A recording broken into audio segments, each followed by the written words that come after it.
Thank you. Can you hear me? Good afternoon. Thank you very much for being here. Thank you, Medicine, for your invitation and having me here this afternoon. So I'm not gonna be as techy as the stuff that you just saw. I'm a real folk, like you guys. I know some of you are techie. So I will show you what we did with the tool, but I cannot answer all the secrets behind the stuff that runs it. But I can show you how to use it, or at least how we used it. So that's what we're all attempt to share with you today. So I welcome your questions at any time. You don't have to wait for me to finish, so just raise your hand, please, if you have any questions or comments or suggestions. You're welcome also. So, well, Chubb is an insurance company. We run in the property and casualty insurance business. We are about a $13 billion company with operations pretty much all over the world and around 10,000 employees, just to give you more or less an idea of who we are. Metastorm is a tool that we have used more and more, the BPM side of it. I apologize if I don't use the open text correction, so correct me if I'm just not accustomed to it yet. But we have, and I have personally had a lot of experience. I worked in Brazil with it. I helped in operations in Australia with it. And in the US, I designed and developed a whole quality management system based upon the BPM infrastructure. So we work very closely with BPM in designing and implementing this, which runs pretty much throughout the United States, and it impacts right now something like $4 billion of premium, and around 600 people are part of this quality management system. I'm going to talk about the commercial quality program because that's the one that I worked on and that I know more. So just to frame it, what our objective was to ensure that at the time that we were implementing this a couple of years ago, we were moving from a decentralized format of processing to a centralized format, which is obviously we're all looking for more efficiencies, and that's what we thought we would do. But we were very wary of how would quality, and by that word we mean the whole interaction between our internal customers, external customers, the processing people, how was that going to get affected by this centralization? So there were people who were going to be moved 2,000 miles away from the person they would service in centralized locations, and we were wondering how is that going to impact the perception of good quality service both by our internal customers and our external customers. So we had to create something to measure that. We didn't know, the corporation had not measured that in a very strong way. So we had to say, well, we have to design a metric. We have to make sure these metrics are accepted, and including performance appraisal, where they don't mean anything. And we have to develop standardized quality management methodologies in order to measure that. And how do we measure and have people play the game? Because that was the whole question that was asked, and that we answered using automated BPM tools with other things. So just an outline of what I'd like to share with you today. We'll start with the results, which is what we have achieved, and I'll go through some of the parts of and the steps we use to achieve those results, including our BPM process implementation. So the results, let me just catch up to myself here. So first and foremost, I think the most important part was changing the culture of the corporation towards these metrics. Chubb is an insurance company, so numbers are very important, but it's hard numbers. Quality is a soft number. And converting quality from hard to soft, it had to have a number associated to it. And that's not easy to do. It's easy to measure the size of the screen. It's not always easy to say if a service representative is providing good quality service. What does that mean? How do you measure that with a number? So that's the whole thing that we managed to change. And I think that's the main achievement here was people accepted this number.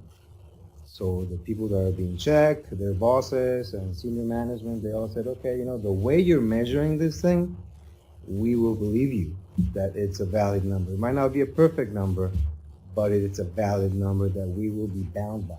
That was a main cultural shift that I was amazed that happened, because I thought it would never happen. But they did. They did accept it, and then that opened the door. Once it was accepted, and it opened the door to to the things that I mentioned here. So we did decrease what we call non-conformances or errors. I just don't like to call them errors, it sounds bad. Errors were decreased by sixfold in 4 years. It also provides valuable L&D. The L&D groups source information.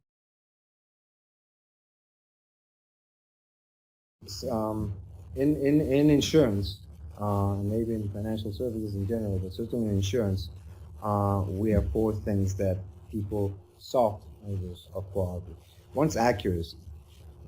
I want the document to be accurate. I want the deposit that has my name there, my address there, whatever I'm insuring to be there. Another thing is accessibility. How easy is it to access and communicate with our people and get an answer back? Responsiveness is time of contact, so if we promise a quote within 24 hours, we should get it within 24 hours. And timeliness is, how fast are we delivering the policies to our brokers. But accuracy is the one that was upfront, so we concentrate on that, and this system and development that we have is concentrated on the accuracy part of quality. So I will use accuracy and quality interchangeably.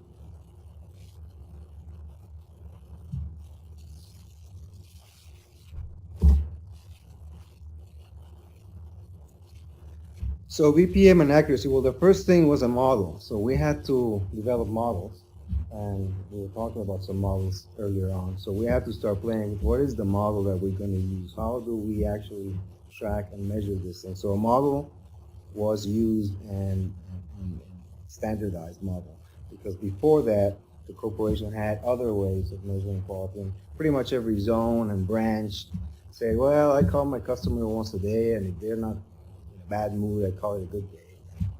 Some others would have very sophisticated, things based on computers and so we said, let's all have the same, and not too complicated, but have more or less something that we can all agree on. So standardized was very important thing to do it. Once the stakeholders agreed to the model, we had to make it repeatable. Okay, so we have all this thing, and it sounds good, and we have all these formulas, which is all good, but how are we going to put it out there? That was all designed in a cubicle in Warren, New Jersey. How are we going to make it viable in Ohio? So it had to be a repeatable process, something that people would understand. So the process design was very important. This is part of BPM. So process design, how is this going to be efficient and effective in delivering the quality that we want to measure?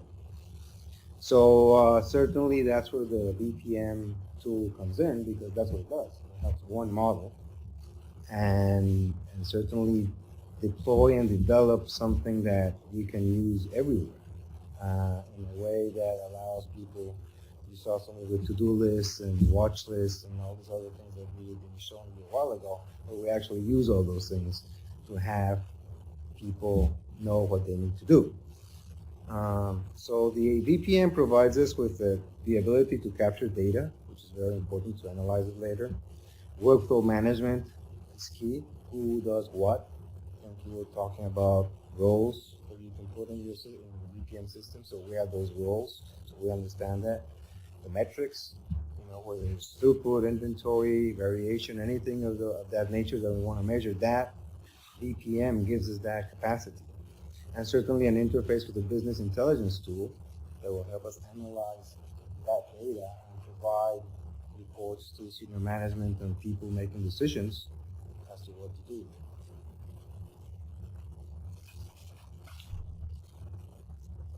So this is a depiction of our BPM data flow. It's a bit simplified. Basically, our mainframe computers, which is the things on the left there, we have some business rules that are defined there, and they export a certain amount of policies to what I've depicted as a cloud, because it's very vogue these days to talk about the cloud. I don't know where it is, but I knew it was nice.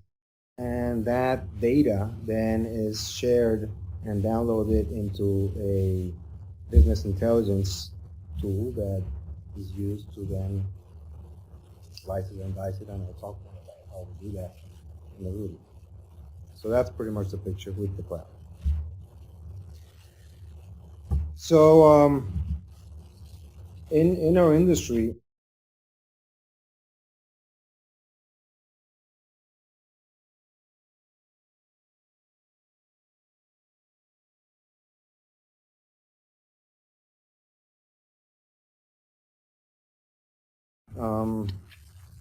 we have different stakeholders that we have to cater with when we talk about. So who's interested in quality? Once we've defined this metric, and once we have it, so who is really the stakeholders? And there are many inside the company, but outside there are three main groups. So obviously our customers, who want to make sure that everything they ask for has to be there.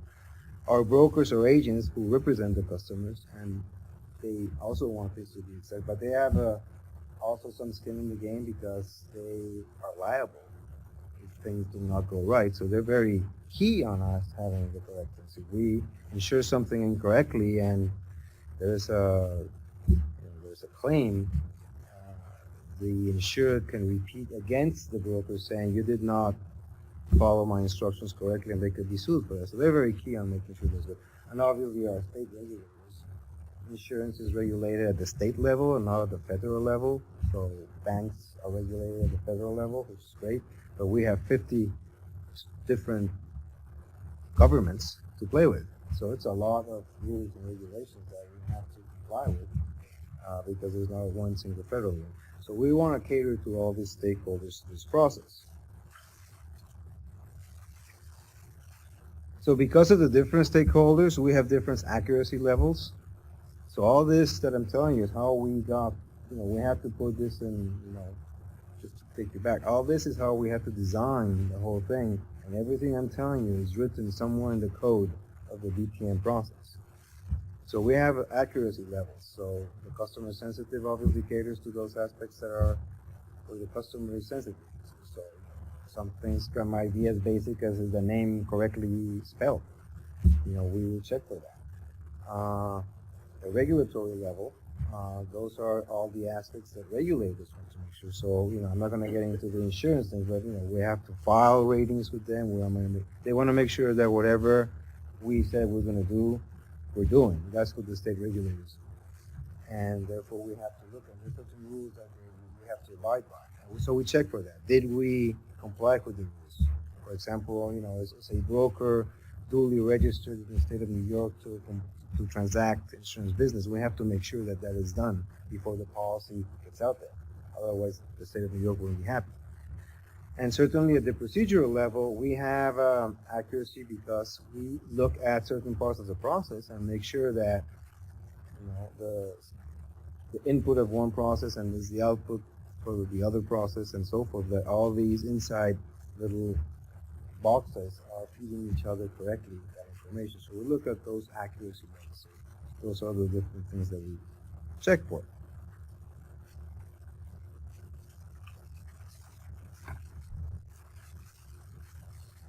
So accuracy is really a qualitative attribute which is really binary in nature. You can have good or bad. It's either there or not there. Are you complying or not complying? So that is best measured with checklists. So throughout the BPM process, we have a binary focus, and there's a little bit of the statistics in there, but that sort of guides the way that we look at sampling plans because of this binary distribution that we're going to look at. So it's important. I will not bore you with the statistics of it, but it has that underlying base of statistics that will run through a binary process. So all these standards are documented in checklists, and I'll talk more a little bit about it. These checklists are dynamic in nature, so a rule or regulation might change, or someone inside Chubb might say, now I want to check for this aspect of it and not the other aspect of it. And so we have, there's a lot of checklists and a lot of changes going to happen because it's a new system. Let's check to see if the system is working correctly, and let's put in a question for that. So these checklists are a very, very important part of that. They're a compilation of all the questions that we use to ensure quality.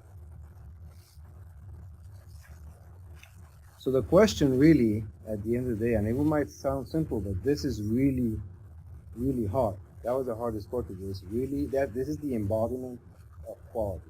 So the negotiation around what was asked and what those words were was hard. It took a long time. Because then once we agreed and all the things that we talked about, that you were going to be bound by this number, and if you're bound by this number, so what makes up the number? Well, you have to get all these 10 things right. What are the 10 things? How are they written? Because, we're talking about my bonus there. So people were very, very sensitive to that. So how we worded those questions that are not just a question, it's really the embodiment of quality, was very important. So we finally did all that negotiation and we arrived at a certain amount of. So because it took such a long time, we created a big repository of questions that is really like a box. And those are the backbone that we use to create the checklist that I was talking about. So you can pick up question number 1, number 3, and number 5, who someone has already designed and agreed upon, create a checklist, and run that checklist to the sampling plan that I was showing in the new cloud and the whole thing. That's how we check, we track those questions. We give them an ID number. And we look at each one of them to see how that question, doesn't matter which checklist has been using it. And checklists can be used by any department. So we can see, for example, did you get the name right of the customer? That could be a question. In fact, it used to be a question. It's no longer a question. We're writing the name. But we could track it and see how often that was happening, and if it was happening too often that it wasn't right, then we would talk to the people who were doing that, and that's how we learn. Sure, please.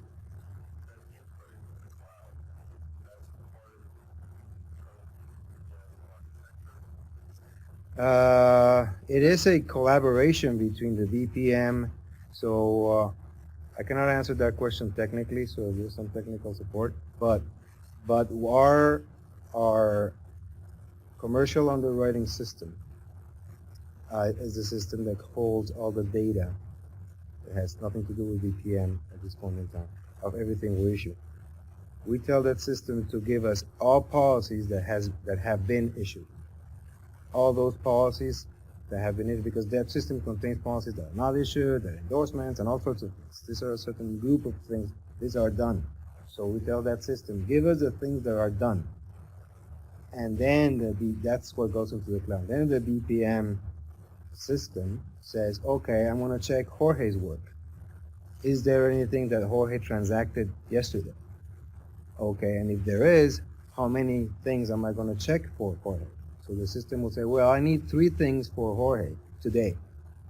If the BPM system finds those 3 things, it will download it and say, well, I have these 3 transactions for Jorge, who is a CSR doing auto policies. So the system will go for the checklist it's associated with. Well, what are we checking for auto policies? Well, there's this checklist that says auto policy checklist on it, and we marry them.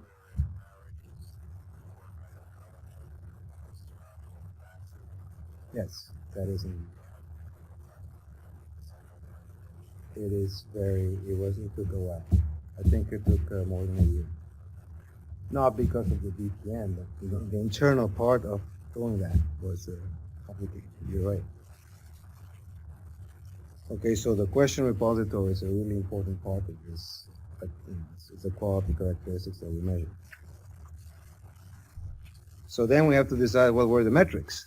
So what are we getting out of it? So we had 2 sets of metrics. One is the absolute and the proportional is the other one. Absolute is really the view from the customer's point of view. I don't care. They don't even know we have checklists. All the customer knows is it was wrong. You buy a new car and it has a scratch on the hood. It doesn't matter if the carburetor is working well. You don't care. It has a scratch on the hood. We can say, well, you can have it because the carburetor and the wheels are working. That's not going to cut it. So that is a very dramatic view. It's either right or wrong, and there's thousands of things that a lot of things that can go wrong, and if one of them goes wrong, we say this is scrap. That's that absolute, and it reflects how we want to see it from a customer's perspective, from the regulatory perspective.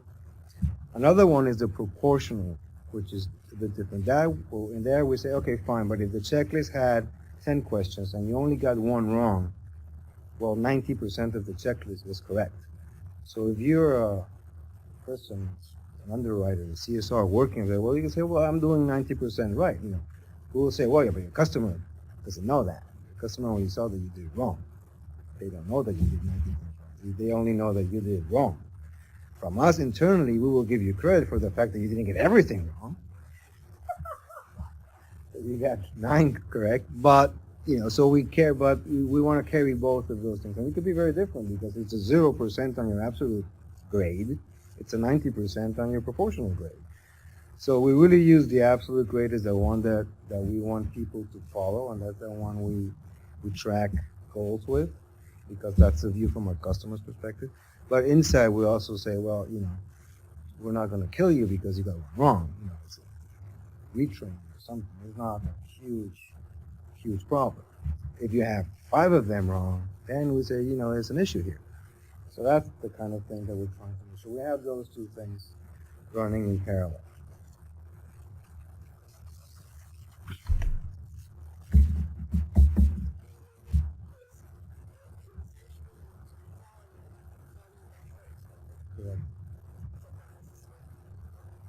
So the checklist will have questions. So you can say, I want to check that the name, I'm going to say very simple again. So the name has to be correct, the insured value has to be correct, and the address has to be correct. So you have just made a checklist made of 3 questions. Right? All those 3 questions, I want to get these 3 things correct if I want to consider this policy as defect-free. It will be considered defect-free if all of those 3 questions are correct.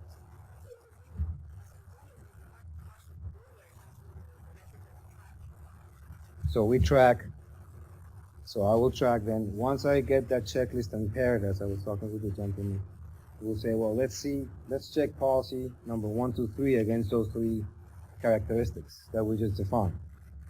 If you get one wrong in that, I will consider that policy wrong, and it will have a workflow. There's a workflow and it will be sent back for correction and a couple of other things. So I will consider, but the other thing I measure is what proportion for the person who was working. So you only got 1 out of 3 wrong, so I'm saying you're running at 66% in your proportional grade, at 0% in your absolute grade. But I will also take the ID of each question, because that question, is the name correct, can be used by the auto policy people, by the homeowner policy people, by the commercial policy people. Then I will say, in general, across the corporation, how often is that question being used, and how often is it being dinged, which is the word that we use, as wrong. So we have all those things running in parallel, so that we understand how to correct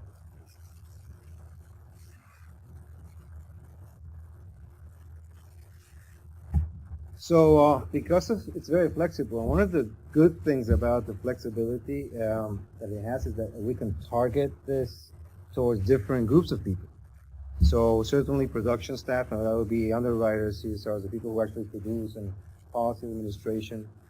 So we have goals for each one of those persons to have been. So we take a sample for each one. That's what I said. We have like 600 people who will do that, and all of them get a sample for the year, and that's part of their performance appraisal.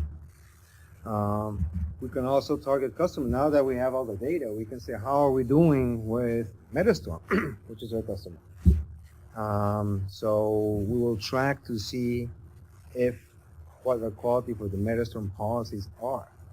So we can say to Metastorm, when one of our managers goes to visit Metastorm, say, well, we're running very well.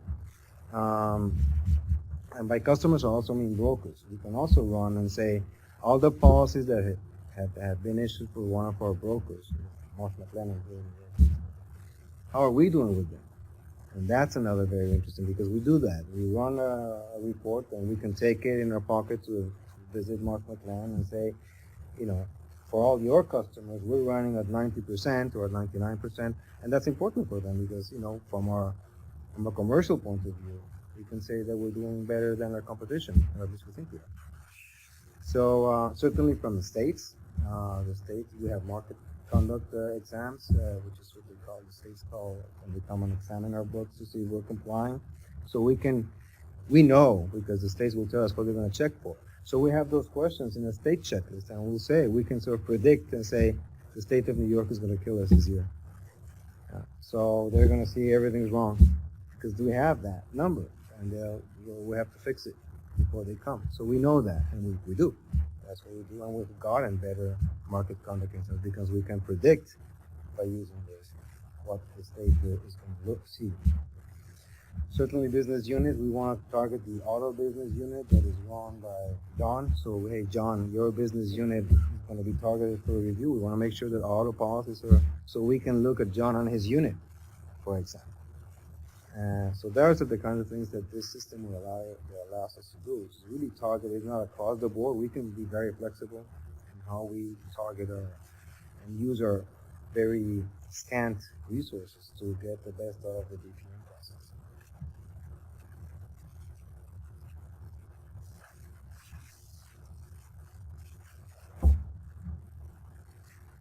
So the sampling plans, we're talking, that's another part of the what's in the business rules in the BPM engine. So how many things do we have to sample? We have to sample certain things, not everything. So that's very important, and there's some rules and some tools that we use to ensure that. So we use samples that will guarantee that we have not more than a 5% error probability in our sample. So it's the whole statistical part of it. I'm not going to go into. But that's what the sampling plan is really important to determine that number. To say how many things do we have to check for X, or Jorge in this case, if we want to be 95% sure that that sample reflects accurately for his work. So that's really important from HR. When I started this thing, HR said, they're going to drag us to court. And we said, no, can't drag us to court because I can go to court and tell the judge that this is a valid sample. So even though we're checking not a lot of things, it's a valid sample if we follow certain rules. So that had to be written into the BPM thing. So we have to know, and it's pretty much automated now. Depending on the level of risk we want to run, the sampling plan will be written and coded, and we'll say, okay, now we need to check for 20 things, or for 30 things, or for one thing, depending on what we want to achieve. So that's really important. The frequency is also very important. We want to check, I was talking about our production people, so because this is a performance appraisal tool, we check throughout the year. So it's a sample plan that runs a year, and we take a sample during the year when appropriate. But we could also say, our CEO is going to visit a big customer. Let's run a 15-day sample on the big customer. We can tell that to the system, and it will run, okay, let's run, and it will make it statistically valid. So that when the CEO goes visit, we can say this is the actual truth at 95%. So these things have to be there, and they have to be flexible because we want to check different things for different stakeholders. So the whole sampling plan thing is also coded into our BPM engine. Once it's done, it's there. So it's the boring part is doing it. But once it's done, the system takes care of it. So we don't really look at it that often anymore. We just make sure that it follows a binary distribution and that we're good. So you don't have to worry about too much. The appraisal part. Appraisal is the important. It's the policy inspection people. So this is the appraisal. We can do it in two forms: pre-issuance or post-issuance of the policy. So pre-issuance is obviously, as it says, prior to the delivery of the product or service. We did not find that pre-issuance was very good for us because in order to make it worthwhile, you have to sample a lot of things in pre-issuance, and in order to correct them especially. But it will make it, it will make the product very good, but the throughput went down crazily. So, we have to stop, it's a policy, stop it, check it, send it, do something to it, send it back. And throughput obviously went down. So we said, we're going to use that in certain cases. So for example, we're using it when newly hired people. Then we run a pre-issuance on all their work because we want to make sure that they're doing the right thing because they're new. We just train them, they're just hired, we don't really know our systems very well, they're prone to errors. So we do have a program that is also running our BPM system that is called New Hire Quality Control System, and it's for newly hired people. But it has a different statistical underpinning, but it will check for a lot of the work that this person is doing, just to make sure that it's correct. But then that's a lot of work. Post-issuance, once the policy is gone, it's gone, and if it's wrong, it's wrong, and the customer won't be happy, but it gives us an easier way to check it because it's already out there. We take a small sample. We're not so concerned with stopping the process.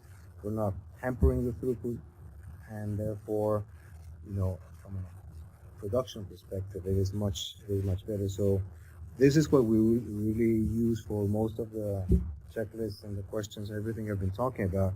It's on a post-issuance and not pre-issuance. That took a while because people say, well, we have to correct it. We have to do it pre-issuance. Why are you letting it go?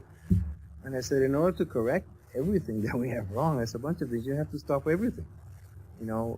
As we learn and as we correct and as we do prevention, so that we don't do this again, it will be less. But we cannot have two Chubbs, one producing errors and another one correcting the errors for this one. It's too expensive. So that was really what was this whole appraisal debate. It also took a while because most people really wanted correction prior to, so it went perfectly, but it was just not doable from a resource perspective.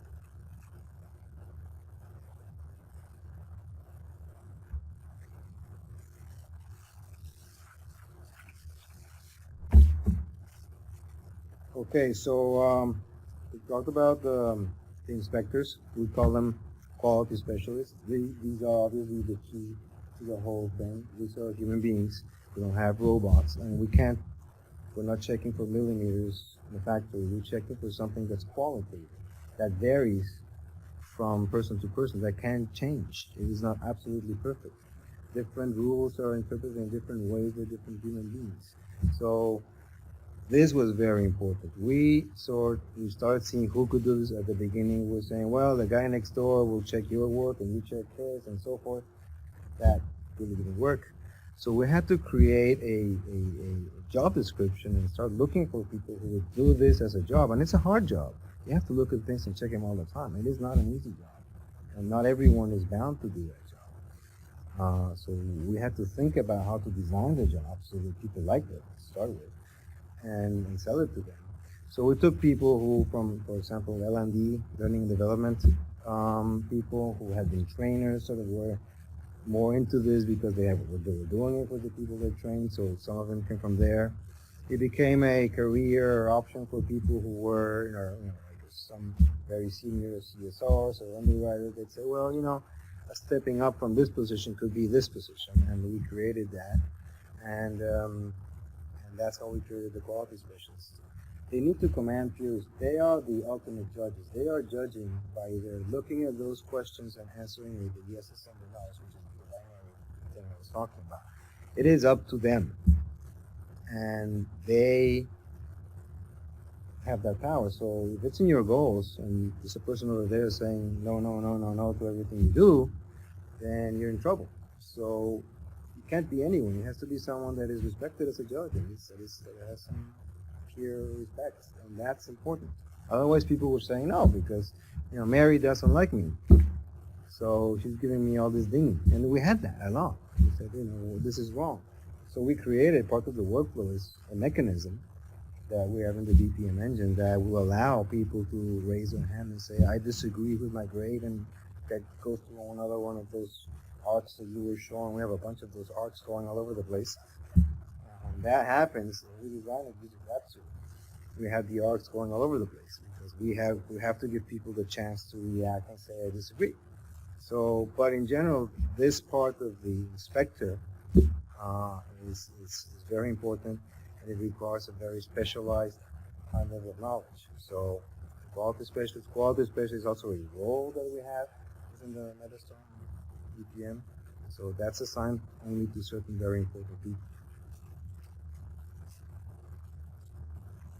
Um, they are looking for something that's important is they're looking for obviously errors, but they're also looking to, they're the first person to understand how to correct it and how to prevent it. So they have a role in correction, and correction can be very important. If we made a mistake in a policy where we have to give money back to a customer, that becomes really urgent to correct. The states will not like us to keep our customers' money.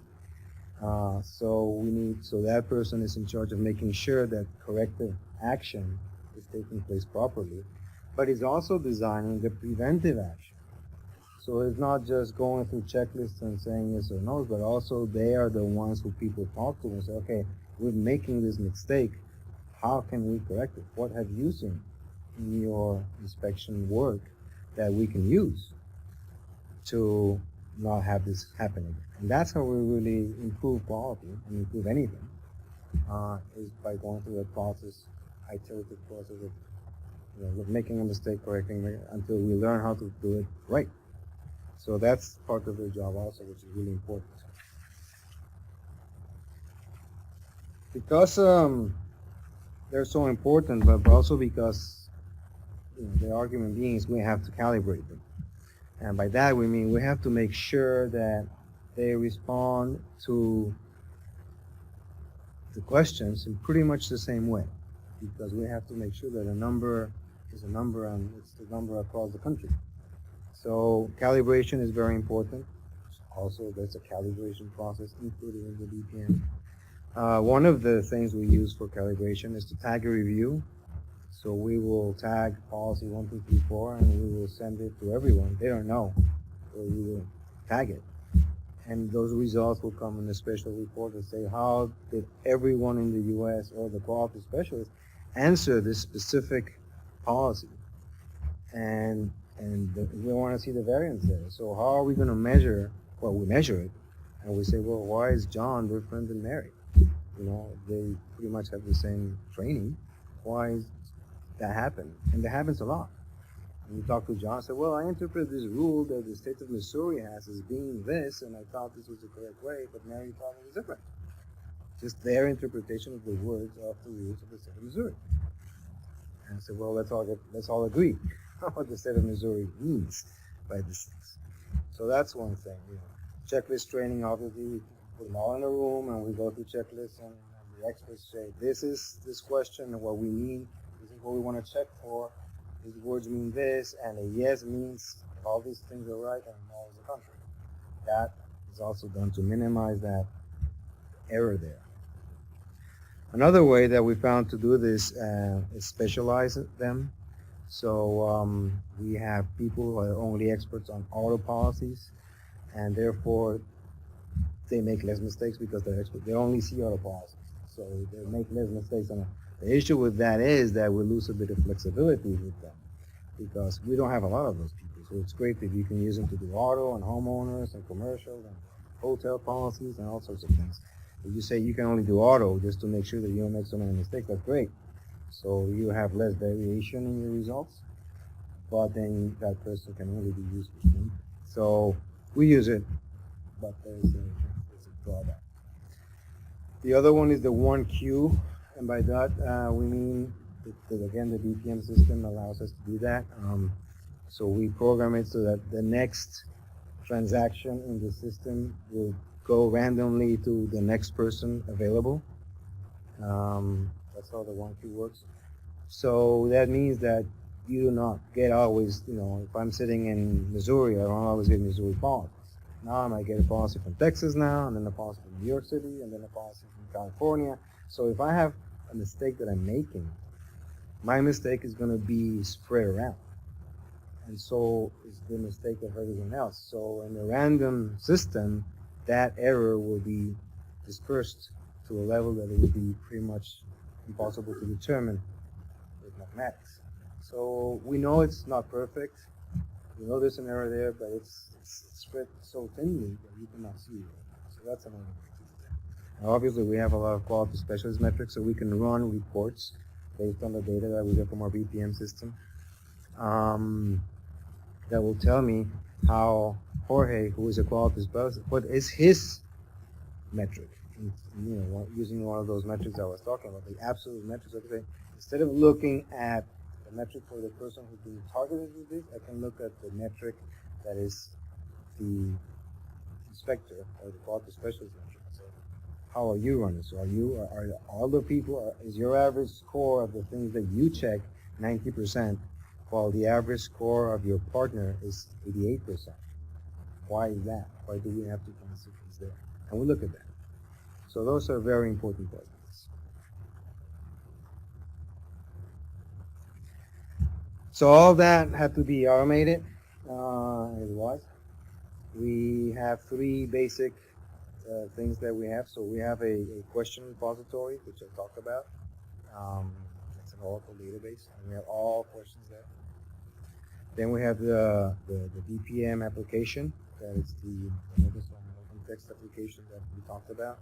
That contains everything else. It contains objectives, it contains models, the rules. That's how the things are run. And finally, we have a business intelligence tool that we use to gather all that information and analyze it. So those are the three main parts of our system. I just want to show you cannot read it, but you can see all the little squares. The flow chart shows that how complex this really is, and this is what the VPM application is so important. This allows us to do a lot of things. Without a robust application, we couldn't do all these things here. We need a very robust application to have all the connecting parts and the exceptions, and if someone make a mistake and you don't agree, send it back, and all that stuff needs to be programmed, and that is the workflow of that is very hard to do if you don't have a tool that allows you to do that. So so this is what we do, and this is what the BPM engine allows us to do. This also allows us to have, because it runs in the internet, we can have people anywhere. And this is important because, one, we have quality specialists where they want to live, which is important. Sometimes they don't want to come to the system. They used to have that problem. Now we don't. Also, if you outsource part of that process to somewhere outside the U.S., this thing can also be used. So that part becomes more complex, but it can be used and used in that fashion.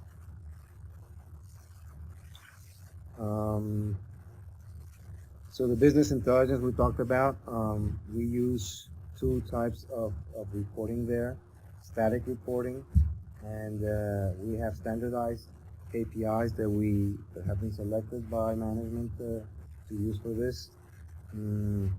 We run them on a regular basis. That's what it's called static. It's the same canned type of report, but you have very, very big drill down abilities, so they can drill down to the policy level from the corporate level, go down to any geographical or line of business type of drill down ability to see where is it and run a report at any level to see where is it that we have the most errors.